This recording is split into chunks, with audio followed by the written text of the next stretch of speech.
জনপ্রিয় ইসলামী বক্তা মিজানুর রহমান আজহারী ঢাকা ৫ আসন থেকে নির্বাচন করবেন। এই ইসলামী বক্তা জামাত ইসলামীর মনোনয়ন পেয়েছেন, এমন তথ্য সামাজিক যোগাযোগ মাধ্যমে ছড়িয়ে পড়লে মুহূর্তের মধ্যে মিশ্র প্রতিক্রিয়া জানায় নেটিজেনরা। অনেকে এটিকে আগামী নির্বাচনে জামাতের সম্ভাবনাময় একটি দিক দেখলেও আবার কেউ কেউ এই তথ্যের সত্যতা নিয়ে প্রশ্ন তুলেছেন। এমন প্রেক্ষাপটে জামাতের কেন্দ্রীয় নেতা দিয়েছেন স্পষ্ট বার্তা।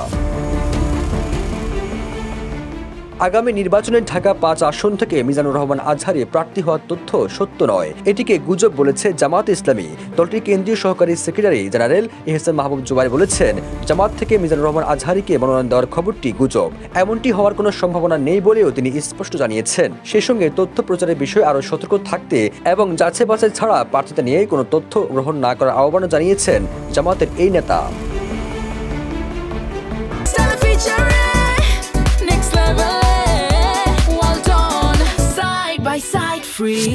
ঢাকা ৫ আসনটি ঐতিহ্যগতভাবে গুরুত্বপূর্ণ একটি আসন। এই আসনে জামাতে প্রাথমিক মনোনয়ন পাওয়া কামাল হোসেন নামে একজন প্রার্থী নিয়মিত নির্বাচনী প্রচারণা চালিয়ে আসছেন। তবে এই আসনে নতুন প্রার্থী দেওয়ার বিষয় দলটির নীতি নির্ধারকরা পুনর্বিবেচনায় বসছেন বলে জানা গেছে। ঢাকা মহানগর দক্ষিণে জামাতের ফেসবুক পেজে দেওয়া এক পোস্টে বলা হয়, ঢাকা মহানগর দক্ষিণে কোনো আসনে প্রার্থী পরিবর্তন হয়নি।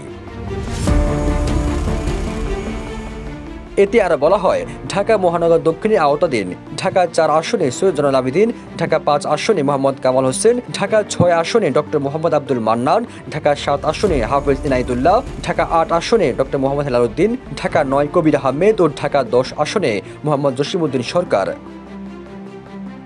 সবুজ আলম, নিউজ ডেস্ক, ইত্তেফাক।